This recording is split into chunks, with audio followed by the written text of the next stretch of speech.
What's up guys, it's Lord of the Cubes, and today I'm going to be talking about jumbling, the definition of jumbling, and other types of shapeshifting within Twisty puzzles. Lord of the Cubes, where did you get the idea for this video?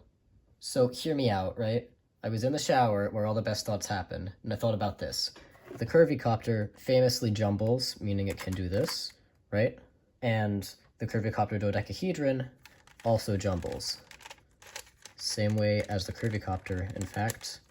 So I thought to myself, if an edge-turning cube can jumble, and an edge-turning dodecahedron can jumble, how about an edge-turning tetrahedron? Now, that's a mastermorphix, and sure enough, it can do a similar thing where it does this. The only problem with this is that the mastermorphix is a 3x3 shape mod. So does that make 3x3 a jumbling puzzle? I hear you in the comments already. No, it does not. And you'd be correct. And I'm going to be explaining why, because I feel like this will address not only this, but many other misconceptions people have had about the different types of shape-shifting and bandaging among Twisty puzzles. But in order to know what the difference between these types of puzzles is, we need to have definitions. Now, fortunately for us, a Discord user known as Ake provided definitions for the various types of Twisty puzzles we'll be talking about in this video, as well as a visual representation in the form of a Venn diagram. So the first definition is Doctrinaire puzzles, where every move is available all the time. And the example for this that I'll be using is a 3x3, where there's just no way that you can make any move impossible on the puzzle. Other examples of Doctrinaire puzzles would include Pyraminx, FTO, and most other puzzles. Bandaging is when moves are sometimes blocked depending on the state of the puzzle. Great example of a bandaged puzzle would be, you guessed it, the bandaged cube. I hate this. This is so annoying to solve. As you can see, the moves are in fact blocked depending on the state of the puzzle. I can't turn this blue side right now because these orange pieces are in the way. However, if I move like this, suddenly the blue side turns become available again.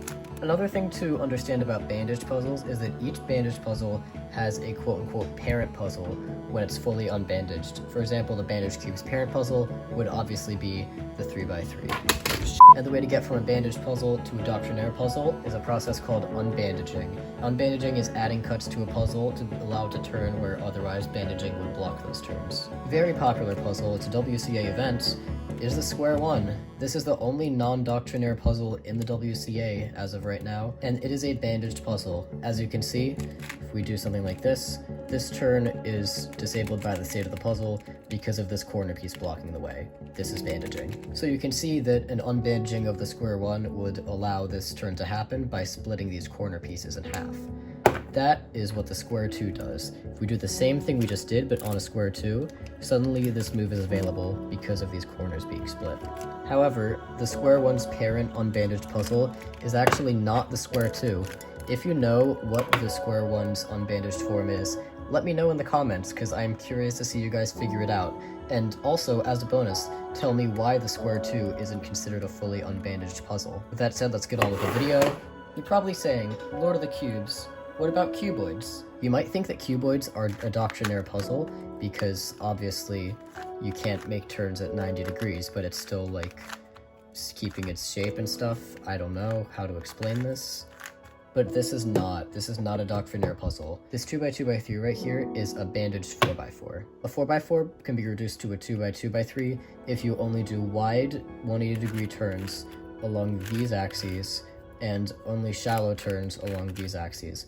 Let's do an example, right? Let's do a sexy move on the 2x2x3 and a sexy move on the 4x4. Surely you can see where the bandaging is happening now. In fact, every cuboid is a bandaged version of an n×n cube, and that includes the shapeshifting ones. This shapeshifting 3x3x5 cuboid is actually just a bandaged 5x5. If we want to get this to the same state as that, we can do something like this.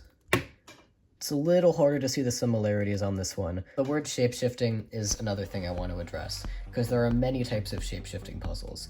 You've got shapeshifting cuboids, like this, shapeshifting bandaged puzzles, like square 1, shapeshifting jumbling puzzles, like the curvy copter, and shapeshifting Doctrinaire puzzles, like mirror blocks. So what is the definition of shapeshifting? This is way simpler than you might have been expecting, but a shapeshifting puzzle is really just any puzzle that can change its shape. Now, I'm not talking about this. Oh my god, it's a shape-shifting puzzle, it's a slightly different shape now. No. the state of the puzzle changes the shape of the puzzle. And that's true for all of the puzzles on this table right now. Not all shape-shifting puzzles necessarily need to have every move change their shape. I just did a move without changing the shape of the curvy copter at all.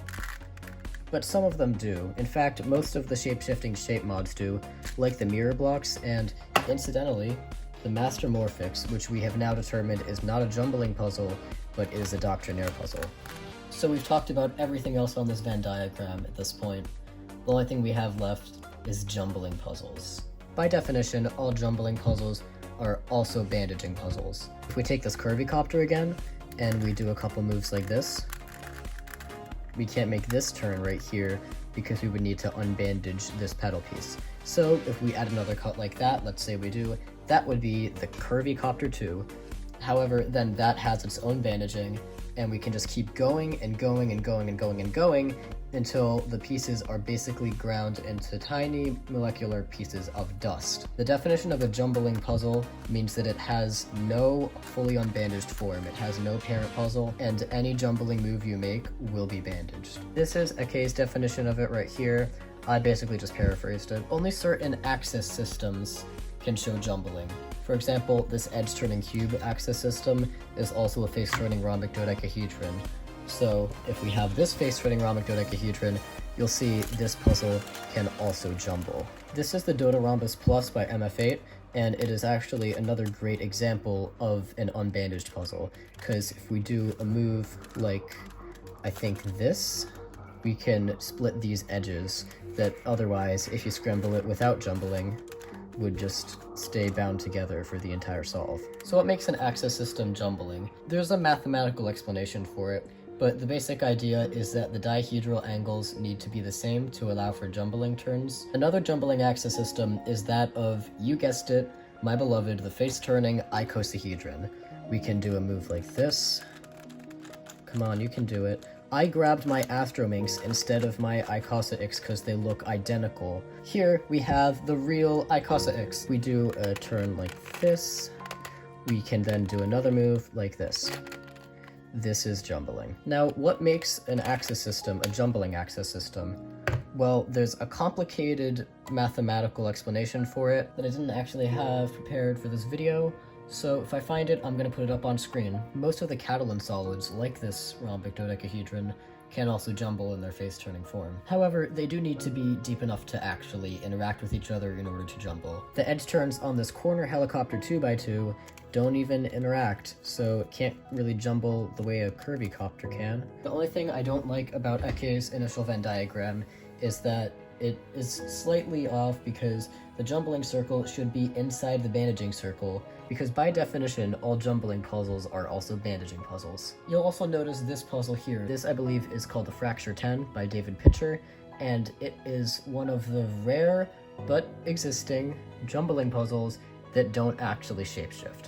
The vast majority of jumbling puzzles do shapeshift, though. Anyway, that's all I've got for today's video. Hope you enjoyed it, and now you know a little more about the different types of shapeshifting within Rubik's Cubes. And on that note, this is Lord of the Cubes, signing off.